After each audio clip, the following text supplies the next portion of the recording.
Hi అండి, అందరికీ నమస్తే. నేను మీ Sirisha. Welcome to wonderful women. ఈ వీడియోలో నేను మీకు వంకాయ తోటి ఒక టేస్టీ పచ్చడి చేసి చూపిస్తాను. ప్రకాశం నెల్లూరు సైడ్ ఎక్కువ చేస్తూ ఉంటారండి దీన్ని వంకాయ పచ్చడని, వంకాయ పుల్లగూరని, వంకాయ బజ్జీ కూరని ఇలా రకరకాల పేర్లతో పిలుస్తారు. ఎలా పిలిచినప్పటికీ కూడా దీని టేస్ట్ అయితే అద్భుతంగా ఉంటుంది. మనం ఈ పచ్చడి చేసుకోవడానికి రోల్ కానీ మిక్సీ కానీ ఏమీ వాడక్కర్లేదండి. చాలా సింపుల్గా చిటికలో అప్పటికప్పుడు చేసేసుకోవచ్చు. మరి ఎంతో టేస్టీగా ఉండే ఈ పచ్చడిని ఎలా తయారు చేసుకోవాలా, తయారీ విధానాన్ని ఇప్పుడు చూసేద్దాం.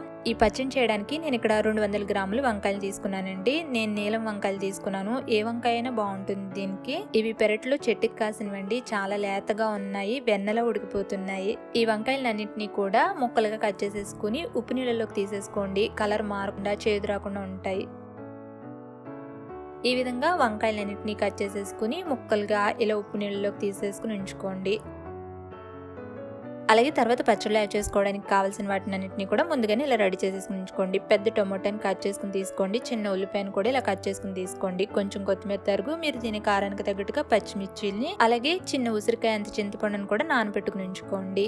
ఇప్పుడు పచ్చడి చేసుకోవడానికి స్టవ్ మీద గిన్నెలోకి 2-3 టీ స్పూన్ల ఆయిల్ తీసుకుని వేడి చేసుకోండి. ఆయిల్ వేడెక్కిన తర్వాత ఇందులో ఒక 1/2 టీ స్పూన్ ధనియాలు, 1/4 టీ స్పూన్ ఆవాలు, 10 మెంతి గింజలు వేసుకుని వేయించుకోండి.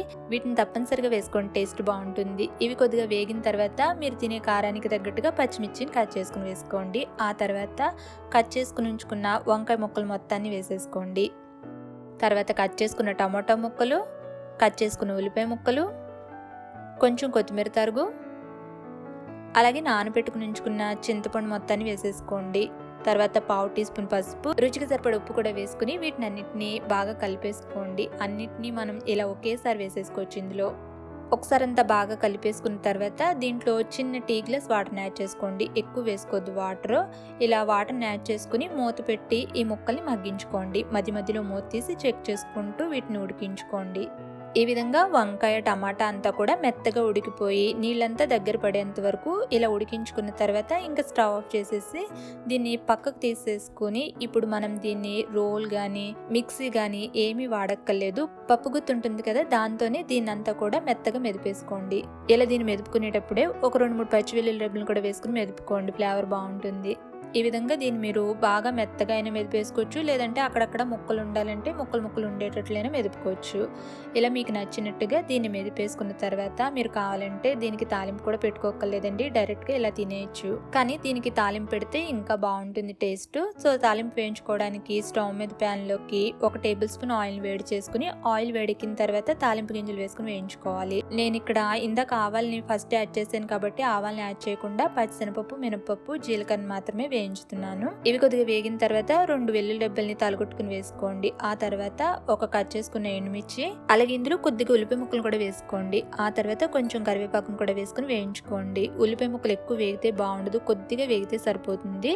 మనం తినేటప్పుడు ఇవి అక్కడక్కడ తగులుతూ బాగుంటుంది. ఇలా ఉల్లిపాయ కొద్దిగా వేగిన తర్వాత మెదిపి పెట్టుకున్న పచ్చడి మొత్తాన్ని వేసేసుకుని అంతా బాగా కలిపేసుకోండి. కలుపుకున్న తర్వాత కొద్దిగా టేస్ట్ చూసుకోండి. ఉప్పు సరిపోకపోతే కొంచెం వేసుకుని అంతా బాగా కలిపేసుకుని లాస్ట్గా దీంట్లో కొంచెం కొత్తిమీర తరుగు వేసుకుని ఒకసారి అంతా బాగా కలిపేసి ఇంకా స్టవ్ ఆఫ్ చేసేసుకోండి.